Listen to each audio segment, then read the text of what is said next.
श्री गुरुदेव दत्त. श्रीमद भगवद्गीतेच्या 10व्या अध्यायावर आपलं प्रवचन सुरू आहे.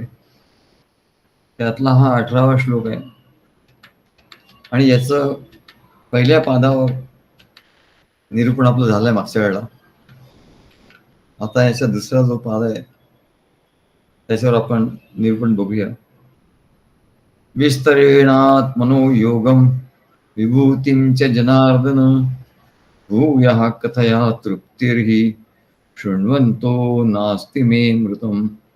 विस्तरेणात्मनो योगम विभूतिं च जनार्दन भूयः कथया तृप्तिर्हि शृण्वन्तो नास्ति मे मृतम्. यात योग शक्ती, योगम असं म्हटलं. योगम म्हणजे भगवंताची योग शक्ती आणि विभूती. विभूती म्हणजे भगवंताच्या विशेष विशेष लक्षणांनी युक्त असलेल्या गोष्टी ज्या आहेत त्यांना विभूती असं म्हटलं. तेव्हा अर्जुन म्हणतो, हे जनार्दना, तुझी योगशक्ती आणि विभूती याच्याबद्दल पुन्हा पुन्हा पुन्हा विस्तारपूर्वक सांगावं. कारण अमृतमय वचनांचं श्रवण करता करता माझी तृप्ती होत नाही असं अर्जुन म्हणतो. भूयः कथया तृप्तिर्हि शृण्वन्तो नास्ति मे मृतम्. तेव्हा योग म्हणजे भगवंताची योगशक्ती असं मागच्या वेळेला आपण सांगितलं होतं. योग किंवा भगवंताची सृष्टी आहे. या सृष्टीरूपाने जो प्रगट असलेला परमात्मा आहे आणि सृष्टीरूपाने परमात्मा प्रगट आहे अशी जाणीव ज्याच्या ठिकाणी झाली त्याला योग असं म्हणतात. त्याचा योग जुळून आला किंवा सद्गुरूंशी ज्याचा योग जुळून आला, सद्गुरूंच्या चरणी जो आला त्याला योग असं म्हणतात. तेव्हा योग या शब्दाचे असे अर्थ आहेत ना, किंवा भगवंताचा अवतार. आता विभूती म्हणजे काय असं विचारतात. योग आणि विभूती असं या श्लोकामध्ये सांगितलेलं आहे. तर विभूती म्हणजे भगवंताचे अवतार. भगवंताचे अवतार म्हणजे पूर्ण ब्रह्म आणि काही विशेष दुर्लभ गुणांनी शोभिवंत असलेले जीव. पूर्ण ब्रह्म अवतार हे पूर्ण ब्रह्म असतात परमात्म्याचे. आणि त्याच्या विभूती ज्या असतात त्यांच्या ठिकाणी काहीतरी दुर्लभ असं गुण असतो, काहीतरी विशेष असा गुण असतो, पण ते जीव असतात. अवतार आणि जीव याच्यात फरक आहे. अवतारमध्ये पूर्ण ज्ञान त्यांच्या ठिकाणी असतं आणि विभूती म्हणजे त्यांच्या ठिकाणी पूर्ण ज्ञान असेल असं सांगता येत नाही. गुण असतील, काही विशेष गुण असतील आणि म्हणून त्यांना जीव असं म्हटलंय. म्हणजे विभूती, बी म्हणजे विशेष गुण प्रकर्षाने, आणि भूती म्हणजे उत्पन्न झालेले, विशेषत्वाने उत्पन्न झालेले जे जीव आहेत त्याला विभूती असं म्हणतात. उदाहरणार्थ जगामध्ये या अनेक आश्चर्यकारक गोष्टी आपल्याला दिसतात. आपल्याला आश्चर्य वाटतं हे कसं काय, सर्वसाधारणपणे घडत नाही किंवा सर्वसाधारणपणे हा एखादा गुण मनुष्याच्या ठिकाणी नसतो, पण जिथे तो आपल्याला दिसतो तेव्हा फार आश्चर्य वाटतं, तेव्हा त्याला विभूती असं म्हणतात. परमेश्वर आणि त्यांचे अवतार आणि सद्गुरू हे पूर्ण सामर्थ्याने प्रगट असतात. तर विभूतीच्या ठिकाणी अत्यंत मर्यादित असं सामर्थ्य असतं, पण एखादा गुण खूप विशेषत्वाने असतो. कालच आमच्याकडे तो, आता याचं नावच मला लक्षात येत, नावात नेहमी विक्रम का काय, सम्राट का, तो माझ्याकडे आला होता आणि अनेक प्रश्न विचारत होतो. तेव्हा त्यांनी सर्वसाधारण माणसाला असं असतं की काहीतरी चमत्कार झाला, चमत्काराला नमस्कार असं म्हणतो. काहीतरी चमत्कार पाहिजे असतो का, काही लोक असं हवेमध्ये उडतात, पाण्यावरून चालतात, गुप्त होतात, असे अनेक चमत्कार करतात. मग तो म्हणाला, की म्हणजे त्याचा म्हणण्याचा उद्देश असा होता, की असे चमत्कार करणारे हे लोकांना आणि श्रेष्ठ वाटतात जास्त. आणि सद्गुरू काही असे काही चमत्कार करत नाहीत. असं त्याच्या मनात थोडंसं हे होतं. मी त्याला म्हटलं, की अवतार जे आहेत, अवताराच्या ठिकाणी हे पूर्ण ब्रह्म आहेत. प्रभू राम, भगवान श्रीकृष्ण असे जे परमात्म्याचे अवतार आहेत, ते पूर्ण ब्रह्म होतं. आणि सद्गुरू हे पूर्ण ब्रह्म असतात. अवतार असतात. तेव्हा अवताराच्या ठिकाणी ते चमत्कार-गिमत्काराच्या भानगडीत पडत नाही. चमत्कार घडतात, पण ते स्वतः काहीतरी करून लोकांना प्रभाव दाखवण्यासाठी म्हणून ते काही करत नाही. त्याला म्हटलं अष्टमहासिद्धी. अरे त्यांच्या ठिकाणी तर अष्टमहासिद्धी असतात. अष्टमहासिद्धी ओळंगती द्वारी त्यांच्या दारामध्ये पडलेल्या असतात त्या. अष्टमहासिद्धी त्या ओळंगती द्वारी न वजती दुरी दवडिता. त्याला तो म्हणतो मला काही आवश्यकता नाहीये तुमची. तुम्ही इथे कशाला आलात म्हणाले. काही गरज नाही. काय तुमची इथे काहीच आवश्यकता नाही. पण त्या जात न वजती दुरी दवडिता त्यांना दवडलं तरी ते जात नाही म्हणा. याचं कारण काय? मुक्तीसहित त्या अष्टमहासिद्धी असतो. याचं कारण काय म्हणाले? याचं कारण असं आहे की सद्गुरू आणि अवतारी पुरुष हे त्यांच्या ठिकाणी अष्टमहासिद्धी असतात. षड्गुणेश्वरी असतं. त्या सिद्धी ज्या आहेत त्या का त्यांच्याकडे येऊन बसतात? तर म्हणजे त्यांना ज्ञान ऐकायचं असतं. सद्गुरू जे ज्ञान सांगतात ते अत्यंत गुह्य गुप्त असतं. ते कोणी सांगू शकत नाही किंवा कोणाला कळत नाही. तेव्हा म्हणले ते ज्ञान अत्यंत दुर्लभ असतं. ते त्यांना ऐकायचं असतं. आणि या सिद्धी झाल्या तरी या देवता असतात.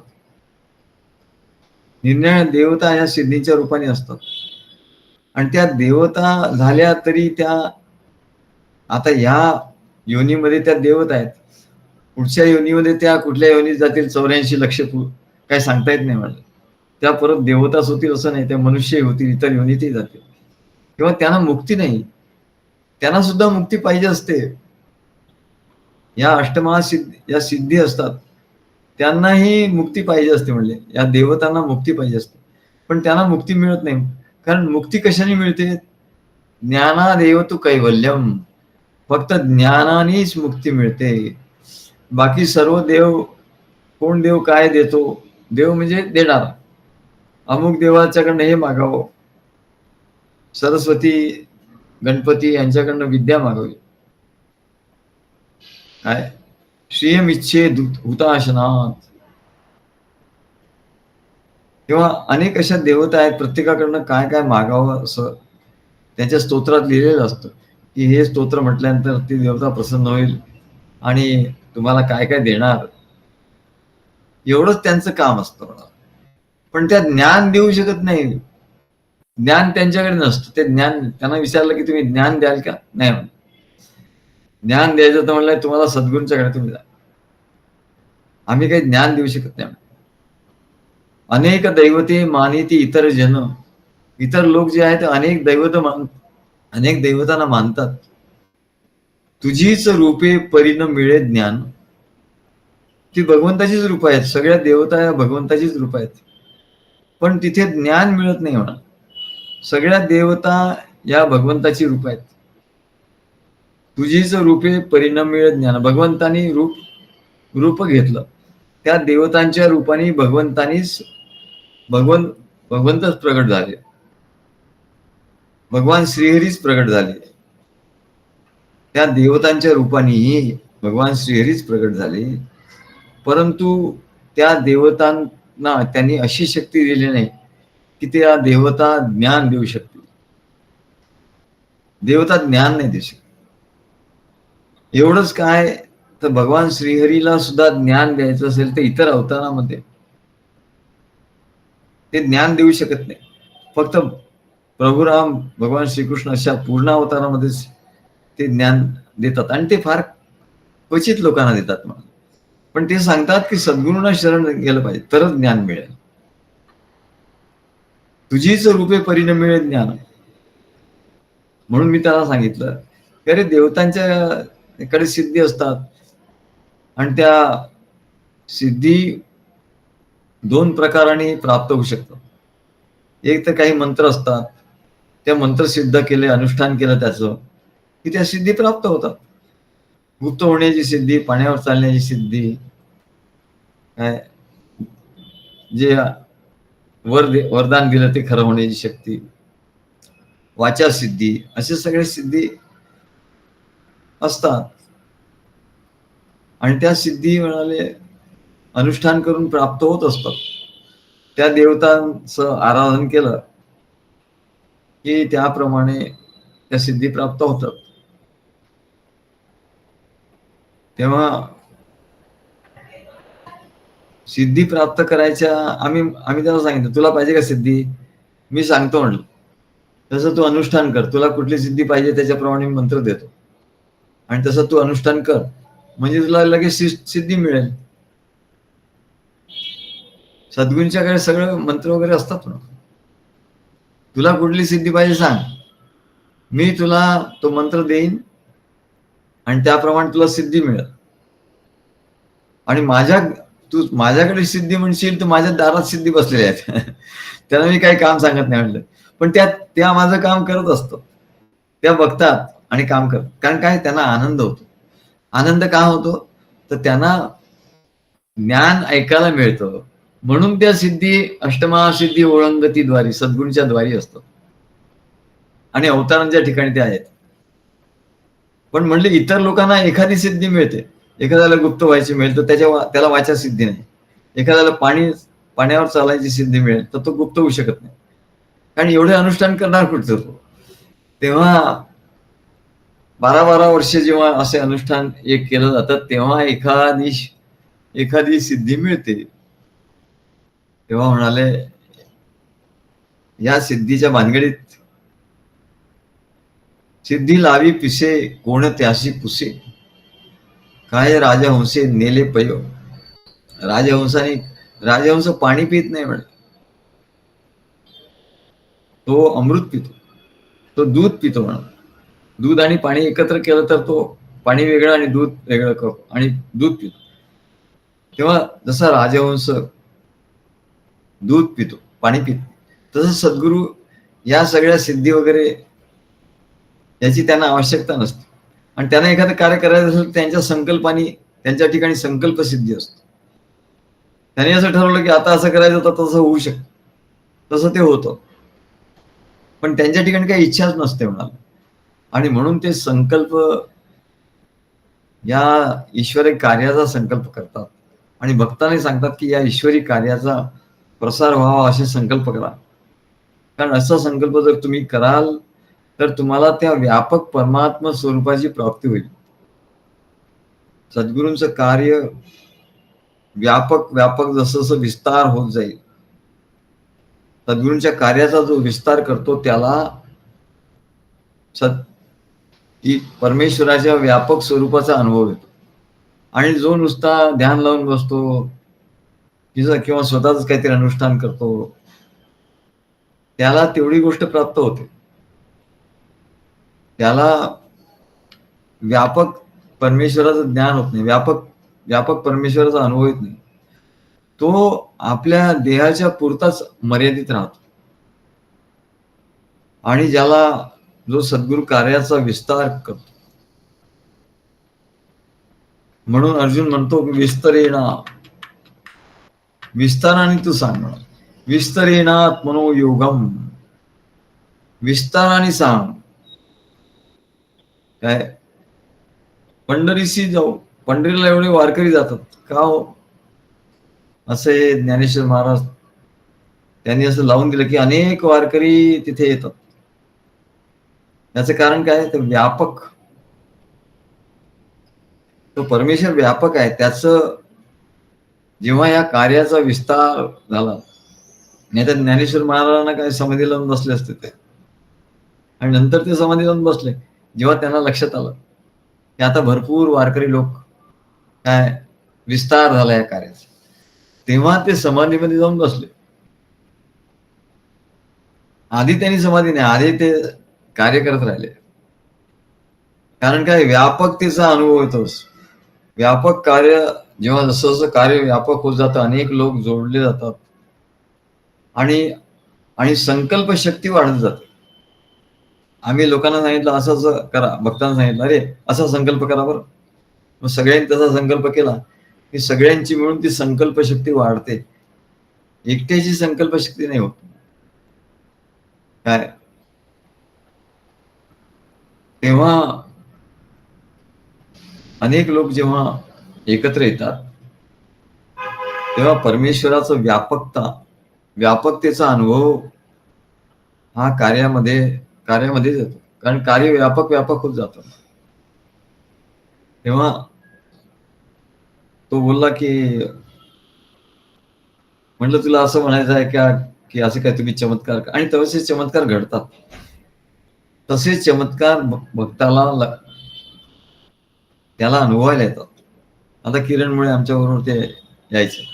त्यांना अनेकदा अनेक प्रकारचे चमत्कार त्यांना अनुभवाला आले. आम्ही काय केलं म्हणून नाही, आम्ही काहीच केलं नाही, परंतु त्या अमुक परिस्थितीत अमुक गोष्टी अशा घडत गेल्या आणि ते चमत्कारासारखं झालं. म्हणून चमत्कार केले जात नाही, चमत्कार घडतात. परमेश्वराच्या सत्तेमध्ये संत सत्पुरुषांच्याकडे कार्यामध्ये संत सत्पुरुष सत्य असल्यामुळे अनेक चमत्कार घडत असतात. पण ते चमत्कार काही महत्वाची गोष्ट नाही, त्यांना महत्वाची गोष्ट वाटत नाही. तेव्हा मी त्याला म्हटलं की असं चमत्काराला भूलू नये आपण. सगळ्यात श्रेष्ठ काय आहे तर ज्ञान, की जे देवता जे चमत्कार करतात, ज्या गोष्टी अद्भुत गोष्टी देतात, त्यांना सुद्धा ज्ञान करून घेण्याचं आवश्यकता असते. नाही तर ते मुक्त होऊ शकत नाही. आणि खरा चमत्कार काय म्हणले, खरं काय मिळवायचं तर मुक्ती मिळवायची, आत्मज्ञानाशिवाय मुक्ती नाही मिळत. तेव्हा या चमत्काराच्या मागे काही लागू नये. तेव्हा म्हणाले विभूती म्हणजे ज्यांच्या ठिकाणी चमत्कार आहे त्या विभूती नाही म्हणत, त्यांना विभूती म्हणतो. कोणी काही चमत्कार करतात, कोणी काही चमत्कार करतात, त्याला विभूती नाही म्हणत. तर विभूती कशाला म्हणतात की जे अवतार आहेत आणि या अवतारांच्या ठिकाणी षड्गुणेश्वरी संपन्नते असते. सद्गुणी षड्गुणेश्वर्याने युक्त असतो. अवतार म्हणजे काय हो, भगवंताचा अवतार म्हणजे काय? आता तसं म्हटलं तर प्रभुरामाने कुठे काय चमत्कार केले? प्रभुराम कुठे जाऊन काहीतरी मोठा चमत्कार केला असं नाही झालं. भगवान श्रीकृष्णाच्या इथे सुद्धा चमत्कार घडले, त्यांनी स्वतः काही तसं केले नाही. चमत्कार त्यांच्याकडे चमत्कार घडले. तेव्हा चमत्कार ही करण्याची गोष्ट नाही, चमत्कार घडत असतो. आणि अवतार काय असतात? तर अवतार म्हणजे काय तर षड्गुणेश्वरी यांच्या ठिकाणी असतो. आता षड्गुणेश्वरी म्हणजे काय? एक म्हणजे धर्म, षड्गुणेश्वरी म्हणजे धर्म, म्हणजे अवतार जो असतो किंवा सद्गुरू असतात हे धर्माची स्थापना करण्यासाठी त्यांचा अवतार. सद्गुरूचं कार्य काय? धर्माची स्थापना करणं. आणि अवताराचं कार्य काय? धर्माची स्थापना करणं. पण अवतार होतात आणि जातात. अवतार ही उदंड होती, सवेची मागुती लयासी जाती, तैसी नवे ही दत्तात्रेय मूर्ती, नाश कल्पांती असे ना. तसं हा दत्त परंपरा नाही म्हणा. दत्त परंपरेमध्ये अवतार होतच, सद्गुरूंच्या रूपाने अवतार होतच असतात असं दत्तगुरु सांगतात. की माझ्या या परंपरेमध्ये जे सद्गुरू होतील पुढे, ते सगळे अवतार असते. त्यांच्या रूपाने मीच अवतार घेणार आहे. तेव्हा अवतार हा षड्गुणेश्वरी युक्त असतो. ते षड्गुणेश्वर काय? धर्म, यश, श्री, औदार्य, वैराग्य आणि ज्ञान हे अवताराचं ऐश्वर आहे. त्याला हे ज्यांच्या ठिकाणी असतं त्याला अवतार असं म्हणतात. धर्म म्हणजे धर्मस्थापनेसाठी ते येतात आणि खूप कष्ट करून, तपश्चर्या करून, सद्गुरूंना शरण जाऊन स्वतः तपश्चर्या करून ते कार्य करतात आणि धर्माची स्थापना करतात. धर्माची स्थापना कुठे करतात? तर प्रत्येक भक्ताच्या हृदयामध्ये, त्याच्या मन, बुद्धी, चित्त यामध्ये धर्माची स्थापना करतात. आणि धर्म म्हणजे काय हो? धर्म म्हणजे सकळ धर्मामध्ये धर्म स्वरूपी राहणे हा स्वधर्म. तेव्हा स्वरूपी राहणे या धर्माची स्थापना करतात. म्हणजे अवताराचं पहिलं ऐश्वर काय? तर धर्माची स्थापना. जे सद्गुरू धर्माची स्थापना करतात ते त्यांचं ऐश्वर आहे आणि भक्त त्या ऐश्वर्यामध्ये आहे. आम्ही भक्तांना सांगतो, अरे तुम्ही करा, नाही तर तुम्ही एकांगी राहील. तुमचं म्हणाल, तुमची भक्ती एकांगी राहील, तुमचा अनुभव एकांगी राहील, की मी करतो तेवढंच असं एकांगी राहील. नाही, सर्वांनी मिळून आचरावे हाची संकेत येथीचा. जेवढे जास्तीत जास्त आपल्याला या कार्यामध्ये भक्त येतील आणि हे कार्य वाढेल, तेवढं आपण आपल्याला त्या परमेश्वराच्या व्यापक स्वरूपाचा अनुभव येईल. व्यापक स्वरूपाचा अनुभव घ्यायचा तर कार्यामध्ये येणार आणि आत्मस्वरूपाचा अनुभव सद्गुरूंच्या ज्ञानाने येणार. आणि म्हणून महाराज म्हणायचे की ज्ञान हा आत्मा आहे आणि कार्य हा देह आहे. कार्य हा देह आहे, आत्मा हा, ज्ञान हा आत्मा आहे. म्हणून सद्गुरूंच्या ज्ञानाने आत्म्याचा अनुभव येतो. परंतु नुसता तो तसाच घेत बसला तर तो व्यापक नाही होत. तो सूक्ष्म होईल पण तो व्यापक नाही होऊ शकत. आणि परमात्मा तर म्हणजे एकांगी झाला. परमात्मा तर सूक्ष्म आहे. सूक्ष्म अणोरणीयान महतो महीयान. परमात्मा हा अत्यंत सूक्ष्म आहे आणि अत्यंत मोठ्या व्यापकापेक्षाही तो व्यापक आहे. तर तसा जो अनुभव घेतो त्याला सर्व अनुभव येतो, व्यापकतेचा आणि सूक्ष्मतेचा. आत्मा कसा आहे? सूक्ष्मही आहे आणि व्यापकही आहे. म्हणून धर्म, अवताराचं रहस्य काय? धर्म, यश. तो जे काही करतो त्याला यश येतं आणि तो भक्तांनाही यशस्वी करतो. हे दुसरं लक्षण आहे अवताराचं. सद्गुरू आपल्या भक्तांना यश देतात, यशस्वी करतात त्यांचं जीवन, धर्माची स्थापना करतात, त्यांचं जीवन यशस्वी करतात. श्री म्हणजे धनसंपत्ती, त्यांना धनसंपत्ती देतात. त्यांना सांगतात, हा उद्योग कर, हे कर. धनसंपत्ती त्यांना देतात. त्याच्यानंतर औदार्य. आणि नुसती धनसंपत्ती एकत्र करायची पण दुसऱ्याला द्यायचं नाही. सद्गुरूंच्या कार्यासाठी काही द्यायचं नाही, तर त्याला चिकू मारवाडी म्हणतो. औदार्य म्हणजे सद्गुरूंच्या कार्यामध्ये आपण आपलं जे काही धन आहे ते सद्गुरूंच्या कार्यामध्ये जेव्हा खर्च करतो तेव्हा औदार्य. सद्गुरू आपलंही धन सर्व त्या कार्यासाठी देत असतात, त्याला औदार्य म्हणतात. नाही तर सगळी श्रीमंती आहे पण आपल्या जवळच ठेवून येतो, त्याला म्हणतात की धनावर नागोबा असतो ना, तो म्हणाले कोणाला हात लावू देत. म्हणून तो अत्यंत हीन योनीमध्ये जातो. म्हणून औदार्य हे अवताराचं, सद्गुरूंचं आणि परमेश्वराच्या भक्तांचं हे काय ऐश्वर्य आहे. औदार्य हे ऐश्वर्य आहे. त्याच्यानंतर वैराग्य. एवढं सगळं असून तो विरक्त आहे, त्याला स्वतःला काही नको, सर्व सद्गुरूंच्या कार्यासाठी. आपल्या संसाराला किती काय लागतं हो, थोडंच लागतं. आणि बाकी सर्व आहे ते सद्गुरूंच्या कार्यासाठी आहे. त्याला वैराग्य असं म्हणतात. जर तो आपलं धन स्वतःच गोळा करत राहिला तर म्हणले त्याला वैराग्य नाही येणार. आणि त्याला हे ऐश्वर्याची प्राप्ती होणार नाही. आणि शेवटचं जे आहे ते ज्ञान सद्गुरूंचं जे ज्ञान आहे त्या ज्ञानावर ज्याचं प्रेम असतं. म्हणून भक्त आम्हाला म्हणतात, सद्गुरू सांगा सांगा काहीतरी सांगा. फार चांगलं वाटतं मला, तुम्ही बोलतात ते फार चांगलं वाटतं, फार आनंद होतो, मन एकदम शांत होतं. तेव्हा ज्ञान हे ऐश्वर्य आहे, अवताराचं ऐश्वर्य, जे देवतांच्याकडे पण नाहीये, जे योग्यांच्याकडे पण नाहीये, अवतारांच्याकडे पण नाहीये. आणि भगवंत सांगतात, भगवंत सुद्धा सद्गुरूला शरण जातात ज्ञान घेण्यासाठी. एवढं ज्ञानाचं महात्म्य असं हे षड्गुणेश्वरी आहे. हे सर्व गुण सद्गुरूंच्या ठिकाणी असतात. आणि म्हणून सद्गुरू हे परमात्म्याचे अवतार आहे.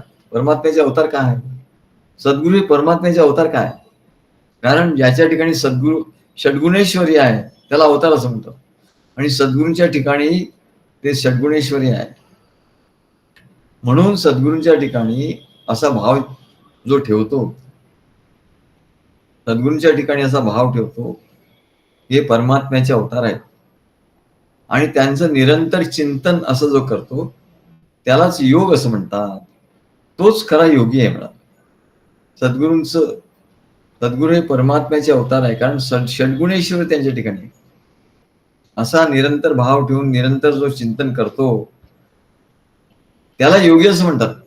त्याला योग साध्य झाला, त्याला खरा योगी असं म्हणतात. असा विभूती आणि योग यांचा परस्पर संबंध आहे. विभूती आणि योग, परमात्म्याशी योग आला की तो झाला विभूती. भक्त हा सद्गुरूशी ज्याचा योग आला, परमात्म्याशी ज्याचा योग आला, तो विभूती झाला. विभूती हे काय की एक किंवा दोन किंवा तीन अशा सर्वश्रेष्ठ गुण किंवा ऐश्वर्य यांनी युक्त जे असतात त्यांना विभूती असं म्हणतात. आणि अवतार हे षड्गुणेश्वर्याने युक्त असतात, म्हणून ते सर्वश्रेष्ठ आणि पूर्ण ब्रह्म असतात, त्यांना पूर्ण ब्रह्म म्हणतात. आणि सद्गुरू हे षड्गुणेश्वर्याने युक्त असल्यामुळे ते पूर्ण ब्रह्म आहेत. परंतु काही मुनी असतात, ऋषी असतात, तपश्चर्या करणारे असतात. काहींच्या ठिकाणी एक गुण असतो, काही त्यांच्या ठिकाणी एक शक्ती असते, एखादी सिद्धी असते. काहींच्या ठिकाणी 2 सिद्धी असतात, काहींच्या ठिकाणी 4 सिद्धी असतात. असे काही गुण असतात जे इतरांपेक्षा श्रेष्ठ असतात आणि म्हणून त्यांना विभूती असं म्हणतात. कारण हे गुण त्या परमात्म्याचेच आहेत. म्हणून या जगामध्ये जे काही उत्तुंग, उदात्त, भव्य, दिव्य असं पाहिल्यानंतर आपल्या मनाला आश्चर्य होतं, रे वा काय हो, हे म्हणले सर्वसाधारणपणे दिसत नाही, हे वेगळंच आहे म्हणलं. तर लोक आश्चर्याने थक्क होऊन जातात. आणि थोडा काळ थक्क झाल्यामुळे थोडा काळ मन एकाग्र होतं. विभूतींच्या ठिकाणी काय होतं, मन एकाग्र होतं. आणि एकाग्र, निरुद्ध आणि समाधी. मन एकाग्र झालं की ते काही काळ निरुद्ध होतं, म्हणजे इकडे तिकडे जात नाही. आणि समाधी, मग तो समाधीत जातो, म्हणजे तो योगयुक्त होतो. आणि म्हणून विभूतीचा हा उपयोग आहे की म्हणजे मन स्थिर होतं, एकाग्र होतं, योगयुक्त होतं. आणि म्हणून योग आणि ते दृश्य म्हणजे ती विभूती, ते दृश्य किंवा तो मनुष्य किंवा ते योगी, हे म्हणजे विभूती. असा हा योग आणि विभूती यांचा परस्पर संबंध सांगितलेला. चैतन्य महाप्रभू असे कीर्तन करत करत रस्त्याने जायचे. एकदा असं जात असताना आणि सर्व मंडळी बरोबर, ते एकटे नाही. काय वैशिष्ट्य आहे बघा, इथे आपल्या सर्व मंडळींच्या बरोबर रस्त्याने कीर्तन करत जात. तसंच जाता जाता त्यांनी बघितलं की आकाश बघितलं, असं विराट आकाश. आणि विराट खाली बघितलं तर विराट असा सागर बघितलं. आणि त्या सागराकडे बघता बघता बघता, तो सागर म्हणजे विभूतीच आहे म्हणले, परमेश्वराची. सागर म्हणजे केवढा अथांग व्यापक. सागर म्हणजे व्यापकत्वाचा अनुभव येतो सागराकडे बघितलं. तेव्हा परमेश्वराचं जे एक शक्ती आहे, व्यापकता, ही सागराच्या रूपाने प्रगट आहे. तेव्हा त्यांनी त्या सागराकडे पाहिला आणि तिथे भगवंताचं त्यांना व्यापक स्वरूपाचं अनुभव आला आणि भगवान श्रीकृष्णाच्या विराट स्वरूपाचं दर्शन झालं. ते म्हणाले हा भगवान श्रीकृष्णाचा निळा निळा असा विराट स्वरूप आहे आणि त्याच्यात त्यांचं मन इतकं एकाग्र झालं की ते योगयुक्त झाले आणि त्यांना समाधी कधी लागली हे त्यांना कळलंच नाही. आणि त्या समाधी स्थितीत ते त्या सागरामध्ये प्रवेश केला त्यांनी, त्याच्याशी एकरूप झाले. तेव्हा मन एकाग्र होण्यासाठी आणि मनाचं सहज निरोध होण्यासाठी म्हणजेच योग साध्य होण्यासाठी विभूतींचा असा उपयोग होतो. म्हणून अर्जुन सारखा म्हणतो, भगवंताला विनंती करतो की आपला योग आणि विभूती मला सविस्ताराने सांगा म्हणून. तेव्हा सद्गुरु कार्यात सुद्धा सद्गुरूंचं महात्म्य अनेकदा प्रगट होत असतं. त्या महात्म्याचं चिंतन करता करता मन सहजपणे एकाग्र होतं, मन सहजपणे समाधीत प्रवेश करतो आणि यालाच योग असं म्हणतात. आमचा कैलास साळुंखे आम्हाला प्रश्न विचारत असतो, सारखं काहीतरी लिहित असतो आणि प्रश्न विचारत असतो. हे चांगली गोष्ट आहे. परिप्रश्नेन सेवया, ही प्रश्न करून सेवा करा. अगदी प्रामाणिकपणे तो प्रश्न आम्हाला व्हॉट्सअपवर लिहित असतो आणि आमचा नुसतं प्रश्न लिहितो असं नाही, तर त्याला ग्रंथ वाचल्यानंतर त्याला एकदम एवढं तो वाचून थक्क होतो, एवढं त्याचं अंतःकरण भरून येतं आणि तो लिहितो काय आम्हाला लिहून पाठवतो. अंतःकरण भरून येत आहे सद्गुरु, अंतःकरण माझं भरून येत आहे असं तो पाठवतो. सद्गुरु चरणी कोटी कोटी प्रणाम असं लिहितो. म्हणतो आनंदही होतोय आणि आतून भरूनही येत आहे, आतून भरूनही होत आहे, आतून भरून येत आहे म्हणून तर आनंद होतोय. आनंदही होतोय काय? जेव्हा प्रेमामुळे आनंद होतो. प्रेम हे चैतन्य आहे. सद्गुरु चरणी प्रेमानंद भरी, त्रिगुणातीता द्वैतातीता सद्गुरु भक्ती गोचिरी. की सद्गुरूंच्या ठिकाणी प्रेम आणि आनंद, प्रेमाने हृदय भरून आला की आनंद आपोआप होणारच होणार. प्रेमाचा गुणच तो आहे. त्रिगुणातीता द्वैतातीता, आणि त्याच्यानंतर काय अवस्था होते, त्रिगुणातीत होतो तो. हो, बाकीचे चमत्कार तर काहीच नाही होणार. हवेत उडला मग काय, पतंग पण उडते म्हणणार, पक्षी पण उडतात, त्याच्यात काय मोठंच आहे. हवेत उडलं, पाण्यात तो पोहतो, तो पोहणाऱ्या पाण्यात ते पोहतात, पाण्यामध्ये मासे वगैरे तरंगतात. मग त्याचा काय आहे म्हणाल, तुझं एवढं महात्म्य काय आहे तुझं? काय ज्योतिषी पण म्हणाले भविष्य सांगतात, तुझं महत्व काय? काय पण म्हणाले सद्गुरूंच्या ठिकाणी त्यांचं महात्म्य एवढं आहे, त्यांच्या महात्म्याने अंतःकरण भरून आलं की काय होतं, आनंद होतो, आनंदाचा अनुभव होतो. एरवी मनुष्याला आनंदाचा अनुभव येणार नाही या जगात, त्याला सुखाचा अनुभव येईल, सुखाचा नाही तर दुःखाचा. सुखाचा अनुभव आहे पण आनंदाचा अनुभव नाही. इथे आनंदाचा अनुभव येतो आणि त्रिगुणातीता द्वैतातीता, त्रिगुणाच्या पलीकडे तो जातो. केवढा चमत्कार आहे, मग याच्याविषयी काही चमत्कार आहे का? जे चमत्कार करतात त्यांना त्रिगुणाच्या पलीकडे नाही जात आहे. ते जर त्रिगुणाच्या पलीकडे गेले तर त्यांना, कारण ही सृष्टी या त्रिगुणामध्ये आहे. हे जीवन जे आहे, हा संसार जो आहे तो त्रिगुणात्मक आहे आणि ते जर त्रिगुणाच्या पलीकडे गेले तर ते त्रिगुणाच्या पलीकडे गेले तर संसार गेला, मग संसार तर गायब झाला.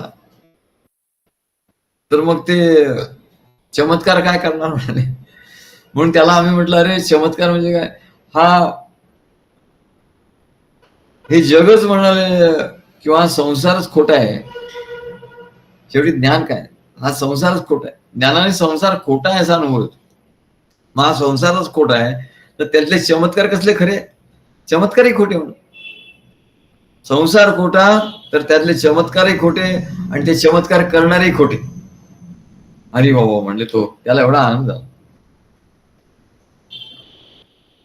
म्हणाले हे माहिती नव्हतं सद्गुरू, तुम्ही आता सांगितलं. नाही तर आम्ही म्हणले या चमत्कारानेच भुलतो आणि असं वाटतं सद्गुरूच्या ठिकाणी तर काही चमत्कार नाही. असे काहीतरी चमत्कार करणारे कोणी भेटले तर बरं आहे. तो सांगा होता कोणते होते ते म्हणले, असं कोण महाराज होते ते असं म्हणले, असं मांस काढायचे आणि ते आपल्या अंगाचा आणि त्या माशांना टाकायचे. म्हटलं हा चमत्कार. म्हटलं मग त्याच्यात उपयोग काय झाला? कोणाला त्यांनाही काही उपयोग झाला नाही. ते मांस काढलं म्हणजे त्यांनाही त्रास झाला असता असे, आणि बघणाऱ्याने ते बघवलं नसेल. या चमत्काराचा उपयोग कोणाला झाला? कोणाला झाला नाही. तेव्हा म्हणाले तो चमत्कार करणाराही खोटा, ते चमत्कारही खोटे, कारण संसारच खोटा आहे. आणि खरा चमत्कार म्हणजे, खरा चमत्कार काय आहे? या संसाराला गायब करून टाकायचं. आपण गायब नाही व्हायचं, या संसाराला गायब करायचं. तो खरा संसार, तो खरा चमत्कार. आणि संसार खोटा तर त्यातले चमत्कार खोटे आणि चमत्कार करणारे खोटे. मग तुला असं खोटं पाहिजे का? नाही. त्रिगुणातीता द्वैतातीता सद्गुरु भक्ती गोचिरी. ते त्रिगुणाच्या पलीकडे घेऊन जातात, प्रत्यक्ष परमेश्वर स्वरूप करून टाकतात. हा केवढा चमत्कार आहे. म्हणजे या लोकांमध्ये आहे का असा चमत्कार? या चमत्कारी लोकांमध्ये असं काही आहे का की जे परमेश्वर स्वरूप ठाईच माते परब्रह्म केली, परब्रह्म स्वरूप करून टाकतात, असं चमत्कार आहे का? हा केवढा तरी मोठा चमत्कार आहे. तेव्हा तो सांगतो की म्हणाले सद्गुरु चरणी कोटी कोटी प्रणाम, आनंदही होतोय आणि आतून भरूनही येत आहे आणि वेगळ्याच अवस्थेत घेऊन जाता. धन्य हो प्रभू, असं तो म्हणतो. तुम्ही वेगळ्याच अवस्थेत घेऊन जाता. हीच वेगळी अवस्था आहे म्हणले. त्रिगुणातीता द्वैतातीता, त्रिगुणातीत, निस्त्रैगुण्यो भवती, मत्तो भवती, स्तब्धो भवती, आत्मारामो भवती, असं सांगितलं भक्तीचं मात. निस्त्रैगुण्यो भवती. तो म्हणतो मी 2 दिवस झाले असा अनुभव घेतोय. जप, ग्रंथ वाचन हे सगळं करताना तो म्हणतो की तुम्ही कमळावर बसलेला आहे. जप करताना, ग्रंथ वाचन करताना असा अनुभव येतो की सद्गुरू हे कमळावर बसलेले आहेत. म्हटलं अरे बरोबर आहे, म्हटलं एकदम बरोबर आहे. अशीच मूर्ती पाहिजे सद्गुरूंची, की जे कमळावर बसलेली आहे, कमलासनावर ते बसले आहेत, अशी त्यांचं ध्यान आहे. कमळावर बसले, तुम्ही बसलात असं चित्र डोळ्यासमोर उभं राहत, असं त्यांनी सांगितलं. काही सेकंदात, बरं काही सेकंद म्हणजे पुष्कळ झालं. ब्रह्मदेवासारखं, ब्रह्मदेव जसं म्हणजे कमळावर बसतात तसं. आणि म्हटलं आजकाल असं वाटतं की सद्गुरू तो आपला विचार सांगतात, मनोगत सांगतो की जर सद्गुरू मी 18 ते 20 वर्ष वयाचा असतो तेव्हा जर तुम्ही भेटले असते तर म्हणाले या अख्ख्या फलटण मध्ये मी टॉपला 1 नंबरला असतो, एकदम टॉपला 1 नंबरला सर्व बाबतीत असतो. मग आता काय बिघडलं, आता सुद्धा तू टॉप होऊ शकतो. असं आहे म्हणत. तेव्हा तो म्हणतो की मी जेव्हा वाचन करतो तेव्हा काही गोष्टी पुन्हा पुन्हा वाचतो, मनच भरत नाही. ही बरोबर गोष्ट. अंतःकरण भरून येतं, अंतःकरण भरून येतं पण मन भरत नाही. आणि अर्जुन तेच सांगतोय बरं. अर्जुन म्हणतो की मी ऐकतो पण माझं मन भरत नाही. अंतःकरण भरून येतं, अंतःकरण भरून येतं पण मन भरत नाही. म्हणून मनाला आणखी गोडी लागलेली असते, आणखी घ्यावं असं वाटतं. मी जेव्हा वाचन करतो तेव्हा काही गोष्टी पुन्हा पुन्हा वाचतो, मनच भरत नाही. म्हटलं बरोबर आहे, तुझी अवस्था बरोबर आहे. अर्जुनाने असंच सांगितलं. आणि म्हणतो पितामह भीष्म यांच्यावर काय सुंदर लिखाण केलंय तुम्ही. त्यांनी भागवत रहस्यात वाचलं असेल. पितामह भीष्म याच्यावर काय सुंदर लिखाण केलंय. म्हटलं बा मला तर माहिती नाही, तू जरा काय म्हटलंय त्याच्यात. त्यांनी मला 4-5 असे पेजेसचा फोटो काढून पाठवून दिले की म्हणले पितामह भीष्म यांच्यावर फार सुंदर लिखाण केलंय. मन भरून येतं ते सांग, मन भरून येतं वाचताना. आणि अर्जुन काय सांगतो, भूयः कथयत तृप्तिर्हि शृण्वन्तो नास्ति मे मृतम. काय अर्जुन म्हणतो की माझं तृप्ती होतच नाही म्हणाले. भूयः कथयः तृप्तिर्हि, तृप्ती होत नाही. शृण्वन्तो, किती ऐकलं तरी तृप्ती होत नाही. नास्ति मे, हे अमृत आहे म्हणा. आणि अमृतामुळे त्याची तृप्ती अधिकाधिक घ्यावंच वाटतं. किती श्रवण केलं तरी तृप्ती होत नाही. कारण काय, ज्ञानामृतम भोजनम.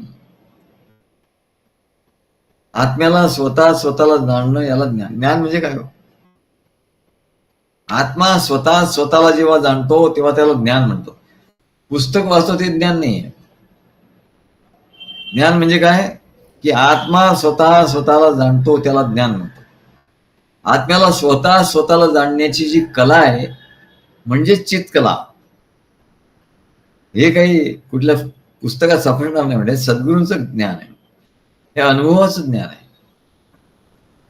आत्म्याला स्वतःला जाणणं याला ज्ञान म्हणतात. आत्म्याला स्वतःला जाणण्याची जी कला आहे, art and science of spirituality. आत्म्याला स्वतः जाणण्याची कला म्हणजे चित्कला. आणि ती चित्कला प्राप्त झाली, हीच तर सगळी चित्कला जी आहे ना, ती सगळी म्हणजे सगळं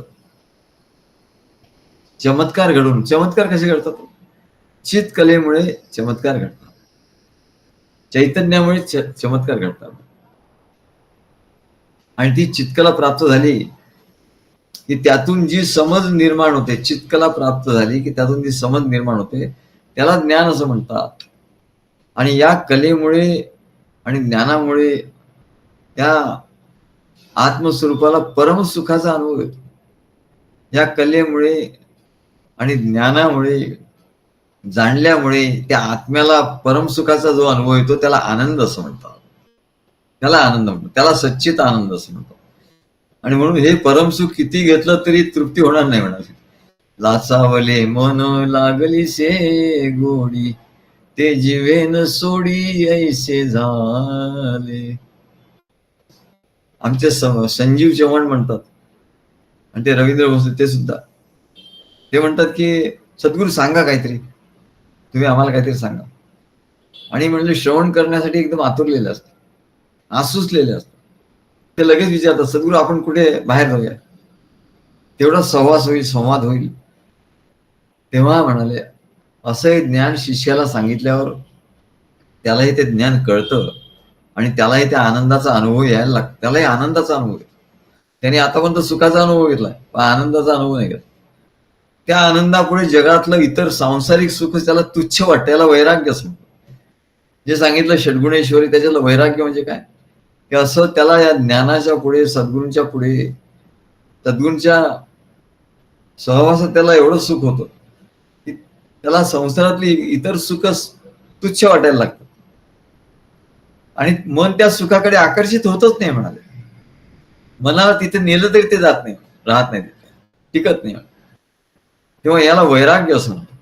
आणि सहज वैराग्य आहे म्हणा, काही भगव घालून काही वैराग्य मिळवलेलं नाही. हठयोगासारखं मन जबरदस्ती त्या मनाला आणून जबरदस्ती करून आणलेलं नाही म्हणा. ते मन लाचावले म्हणून सुखामुळे मन आत्मज्ञानातच रमते. सद्गुरू ज्याकडून जे सुख त्याला होतं, त्या ज्ञानामुळे जे सुख होतं, त्याच्यामुळे ते मन आत्मज्ञानातच रमतं. आणि आत्म्याच्या ठिकाणीच आत्मज्ञानातच रमत राहतात. आणि आत्मज्ञानाच्या ठिकाणी त्याच्याच प्रेमातच पडून राहतो. जसे म्हणजे दारुडे कुठे त्या दारूच्या गुत्त्यातच पडून राहतात, दारू पित राहतात आणि त्या गुत्त्यात पडून राहतात. तसं म्हणाले, त्याला कुठे जायचं जावंसं वाटत. तसंच हा भक्त काय या सुखामुळे सद्गुरूंच्या चरणीच पडून राहतो आणि त्यांचं ज्ञान ऐकत राहतो, ज्ञानामृत पित राहतो आणि त्यांच्या प्रेमात पडून राहतो. आणि ह्यालाच तर ध्यान म्हणतात. ध्यान कशाला म्हणतात? सद्गुरूंच्या सहवासामध्ये ज्ञान ऐकत राहणं आणि त्याच्याच ठिकाणी त्यांच्याच प्रेमात पडून राहणं नेहमी, याला ध्यान असं म्हणतात. सगळ्यात श्रेष्ठ ज्ञान. ज्ञानात ध्यानम विशिष्यते. आणि हीच तर आत्म्याची पूजा आहे. कोणी म्हणतात तुम्ही पूजा नाही करत का हो, तुमच्याकडे देव दिसत नाही? म्हणजे म्हटलं आमच्याकडे दिसणारा देव नाही, ज्ञानामुळे आत्म्याची जी पूजा होते त्याला आत्मार्चन असं म्हणतात. आत्म्याचं अर्चन. आत्मा प्रसन्न होतो, त्याच्या आत्म्याच्या अर्चनाने आत्मा प्रसन्न होतो. असा हा आत्म्याचा मनाशी होणारा योग. याला याला खरं योग म्हणतात. आत्म्याचा मनाशी होणारा योग.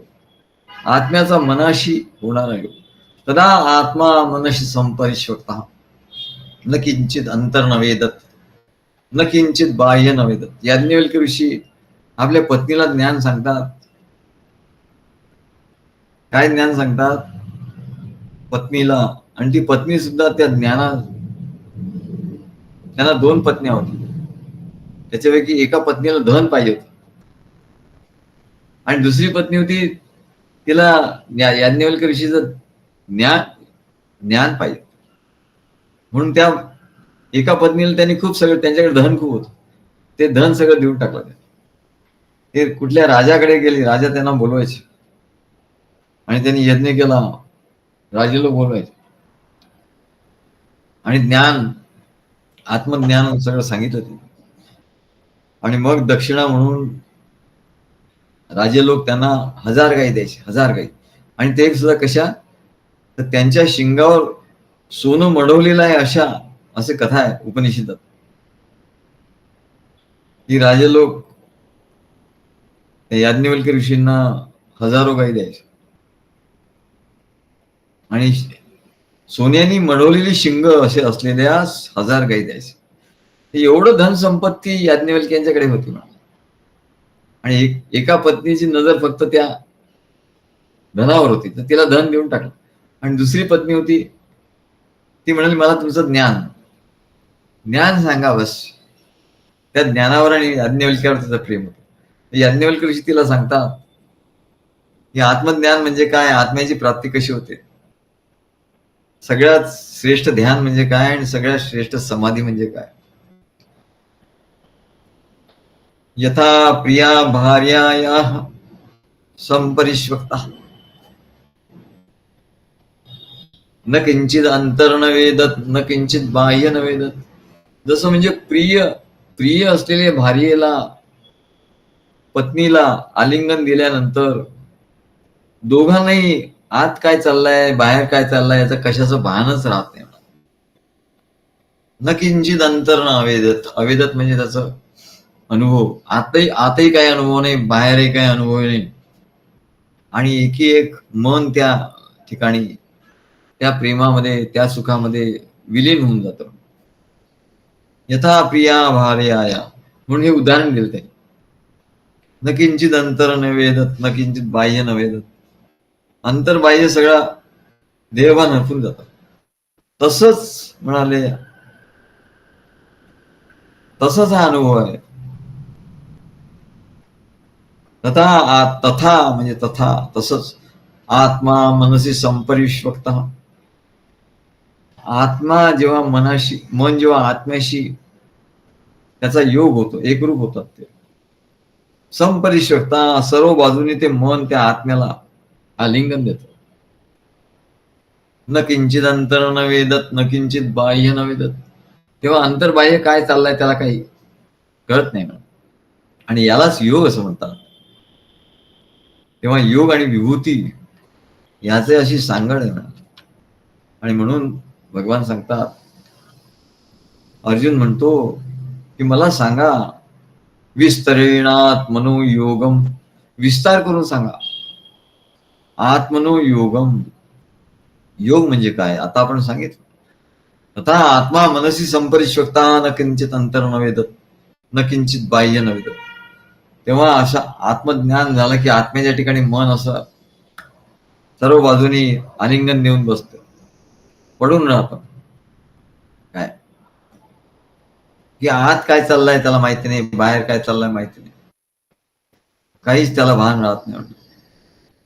हाच तर प्रेमाचा गुण आहे. तेव्हा